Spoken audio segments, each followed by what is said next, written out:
So you want to make your practices more fun, right?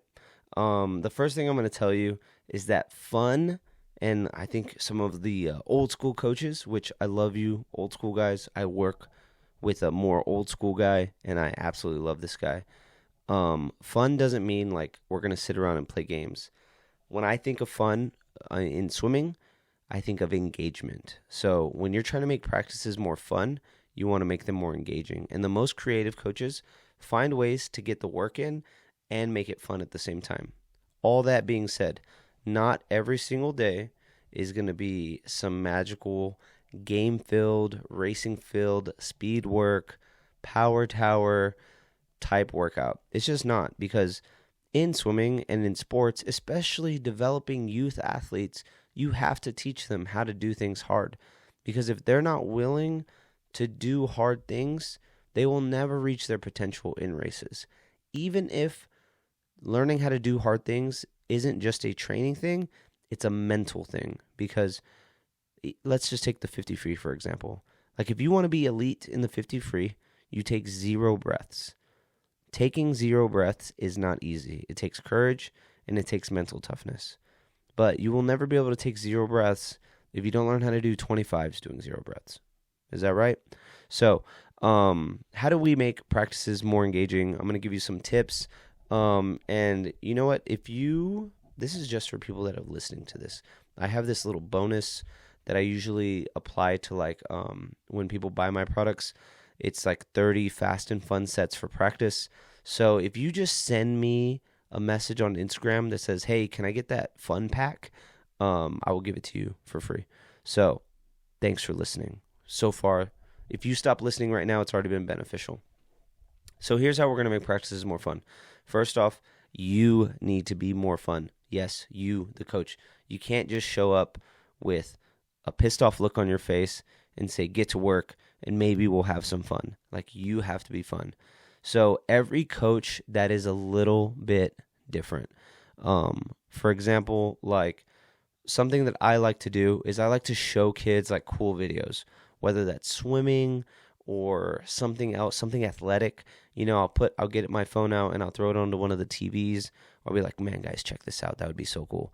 And like, just say it's like something like Olympic weightlifting, right? Like, I'm going to show them that video and then I'm going to get a bar and pretend like I'm doing it. Like, so there's a little bit of silliness involved, but fun is like sharing your passion for the sport. So if you're a coach and you really want your athletes to really be better, you're not going to get there without passion. So if you, the coach, are passionate about the sport, share the love of the sport with your team, and that's fun. And they will remember those things, I promise you. The next thing that is fun is racing. Racing is always fun, as long as you make it fun, of course, right? Like if it's like racing and you're making it like negatively competitive, don't do that. You don't need to do that. That's not that helpful. But racing matters. And there's no special point of practice when to race. Like, let's say we start warm up and 600 in, I call up 2 people to race a 50 off the blocks. The crazy thing is, that might be their fastest 50 of the entire day because there's a little bit of pressure. That's fun. Even if all the swimmers aren't involved in it, it is fun to cheer for them. And here's an extra way I spice that up. So I say, like, I pull up 2 swimmers. Okay, I want you guys to race off the blocks. If you believe swimmer A is going to win, get on the right-hand side. Swimmer B, get on the left-hand side. Like, they're going to place bets. And losing team has 10 burpees. So there's a little bit of extra incentive there. Of course, I make it fun. I make it positive. I don't want to put an athlete in a position where it like crushes them and destroys them if they lose that race. So know your athletes. But you can also make a boy race a girl and say like, all right, swimmer A is the boy. You're going to do backstroke. Swimmer B is the girl. You're going to do freestyle. If you know their speed is comparable, just so it's an even race. And that is fun. So racing is always fun, finding different ways to race. Doing things together as a team, working together is fun. Now, this can be really time consuming if you don't plan it out right, but a great way to do this is to like get kids, say you have goal times for them. Really easy goal times is like take their best 50 free, add 4 from it, and you guys are just going to go from a push. So you have 4 people in each lane, 5 people in each lane, whatever. And every time they hit that goal time, they're every time all 4 of them hit their goal time, their lane gets 1 point. Okay? Easy, simple point system. There's a goal. They're working together as a team. They're pushing each other. And then you say, like, all right, once your lane has 10 points, you guys are done. So this can be really good because their team's involved. You can say we're going to do a total of 15 50s. But once your lane gets 10 points, you guys are done with that set. So there's an opportunity to get done sooner, a little bit of teamwork. And then my favorite part is when a lane is struggling, like say somebody's just not getting it, then it's a conversation with those teammates. Hey, how do we handle this? How do we handle this when a teammate is not performing like they need to that day? Because that's a real thing. You're on a team. You're trying to score points. You're trying to win relays. You're trying to qualify for meets as a team. That's going to be a real situation and a great opportunity for you to coach them through it. I just thought of that off the top of my head. I'm probably going to do that at my practice tomorrow. By the way, that was good. That's going to be fun. So doing things together, doing things as a team, doing anything where the coach loses is always so much fun for them. We do things like get out swims. We do that like once at the end of the month. We give athletes an opportunity.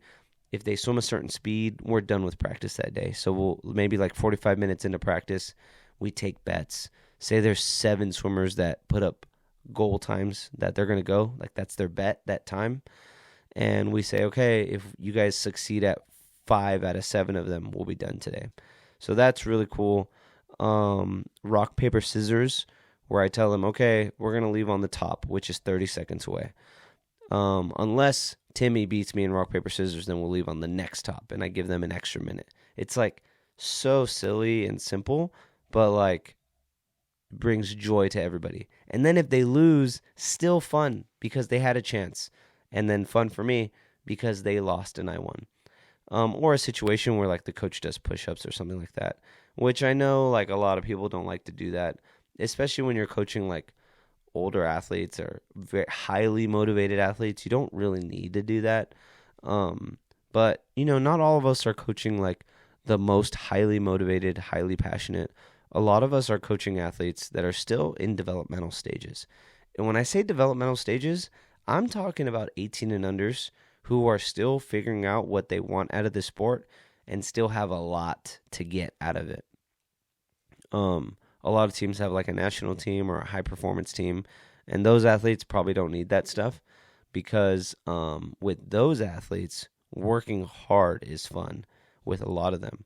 Because if you're the kind of athlete or if you have that kind of team, I know our top performing athletes, if a workout is like too easy or it doesn't feel beneficial, like they hate it, right? And you have other athletes where it feels easy, they're happy. The goal here is not to write easy workouts.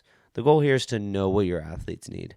So there's you being fun, there's doing things together, there's giving your athletes opportunity to beat the coach in something or to earn something. Rewarding kids. This is an easy way to have fun.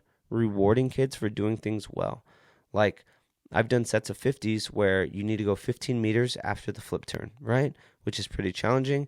And I'm watching everybody who's doing it. And I have a bag of marshmallows, just little marshmallows. The bag costs $1. Maybe because of inflation, it's like $1.09. But they're going to take, when I see them do those 15 meters underwater, I'm just going to throw marshmallows at them in their lane. So simple, so cheap. And it's like a fun reward. And they're going to remember it forever. So rewards, you know, just to recap, rewards, things where they can win, things where they can beat you, things when they're doing something together, something where there's a goal, racing, and then you the coach. And I talk about this in my Swim Coach Launchpad. Like the energy of the coach matters so much. You know, if your athletes show up to practice and they ask you if you're okay, like out the gate, there's probably a look on your face that says you're not okay. And if you're watching this video on YouTube, I'm not the most expressionable. I don't know what the word is. When I talk, it looks like I might be mad or there's not a lot of enthusiasm. So hopefully my voice carries that enthusiasm across. I'm extremely passionate about this sport and the things that I do. That's why I make these videos for you guys. But man, you need to be passionate. You need to look like you're having fun to be there.